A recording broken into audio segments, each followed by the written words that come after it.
Well, then we came to the 9 o'clock hour and we got the emotional explanation, exposition, confrontation, competition between Bianca Belair. Well, Bianca Belair came out for an in-ring promo and obviously had to be all emotional and call her friend Naomi out, but she gave the preamble. Her friends are fighting, and I've formed a bond with both women, and I don't believe Naomi would do this. But neither one, Naomi nor Jade, either one is texting me back. So I need Naomi to come out and give her answers. And automatically, okay, she doesn't want to text you, but she'll walk out here on national fucking television and talk to you about it in public. At least in the old days, before these newfangled cell phones, you could believe that somebody wouldn't have talked to somebody else for a fucking week. I have talked to some people for fucking longer than that, even with cell phones. But she called Naomi out, and Naomi comes out in a silver sequin neck brace and Bruiser Brody boots. And she looked the epitome of sympathy with boo-boo face on. And so Bianca is, I've called you here, I've talked to you here. She's like, no, this isn't what it looks like. And Bianca says, did you attack Jade? And Naomi says, oh, this is a distraction. We got to focus on WrestleMania. And Bianca's like, did you attack Jade? And Naomi's like, Jade. Marsha. She's been piggybacking off your excellence or an experience. And I was left off to the side. And Naomi worked up some tears over this. This may have been their audition to the Strasbourg Institute, Brian. You think, with an emotional Queen of the Ring 2. There you go. An emotional performance like this, they're going to be, maybe I ought to start agenting them now that I have Hollywood connections. So Naomi is crying now, and she's like, I don't give a damn about Jade because she didn't give a damn about you. Yeah, I was left off to the side while she was piggybacking on you. Hopefully piggybacking on you or whatever doesn't have a different connotation with the young folks these days than what I think it does, or else I've just uttered some type of horrible farm obscenity. And then both of them start talking over each other, nattering with it. And finally, Bianca says, stop. Did you attack Jade? Yes or no? And Naomi and Naomi tearfully milks it and cries and says, I did it. And the people boo. And the fucking,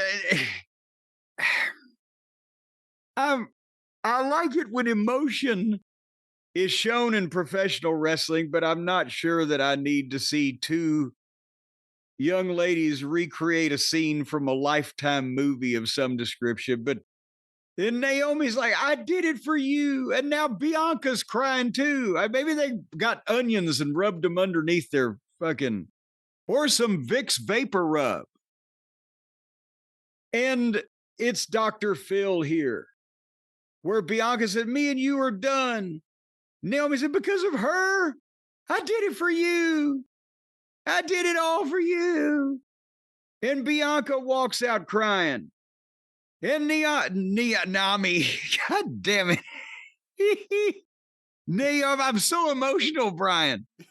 Naomi said, I should have done it sooner, you ungrateful bitch. And then Bianca stopped. And slowly she turned. And step by step, inch by, no, actually it would have been better that way, but she just turned around and looked. And it's right as this, by an amazing coincidence of timing, right as this emotional scene is taking place and they've got the over-the-shoulder shot of Bianca and the Titan Screen Tron, whatever they're calling it these days. On the screen, Jade pulls up in the big fancy Dan automobile and jumps out of it. Well, doesn't jump out, but it gets out and walks in with purpose and passes right by Bianca and goes to the ring and just beats Naomi, like just walks a dog all over the top of Naomi and hits her finish, boom, and leaves her flat in there. And they play Jade's music. And there we have it. So the first two went out and cried over each other for about 10 minutes. And then Jade came in and just beat the shit out of Naomi and Neon Naomi.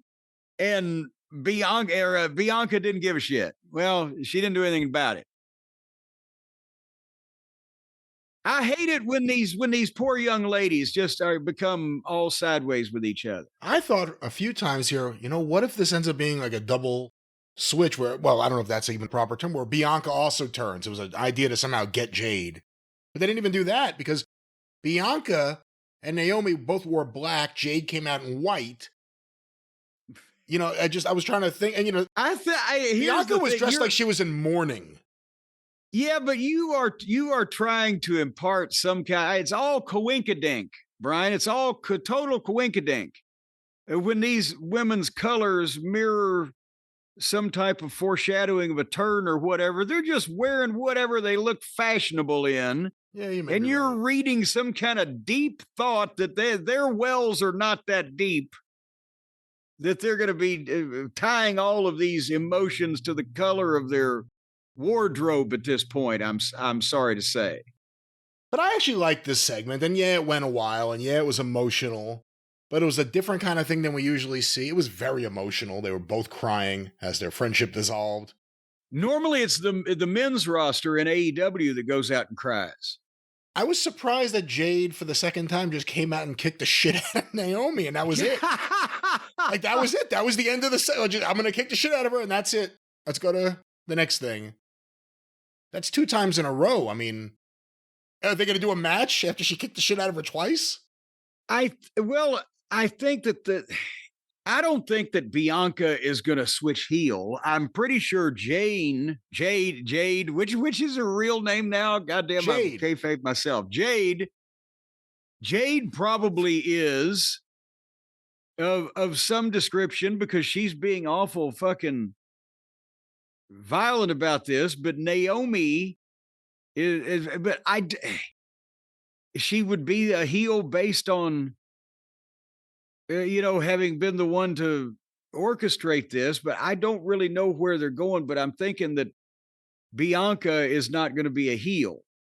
And maybe what they've done with this thing with her and Rhea Ripley and Io Sky is just had Io take the belt off of Rhea for this WrestleMania thing so that they can, in some way or another, potentially have the jealous Naomi take Bianca out of it and Rhea wins it back, or potentially Jade somehow comes and gets involved and hopefully Rhea gets it back, costs Bianca. I don't know what the fuck is going on here, but when we get to Raw, you'll hear when we talk about that, the reaction that Rhea gets compared to even Bianca, but definitely Rhea and Bianca compared to Io in Madison Square Garden was like, they're like, yeah, they liked her when she fired up, but I mean, the women's world title, they need to do something here with Bianca and Jade and Rhea. I don't know why EO's involved in this right now, except to be a temporary distraction. You see where I'm going with this? But am I getting ahead of us? We'll see. We'll see how ahead of us you get, but that was Talking segment 2 on SmackDown.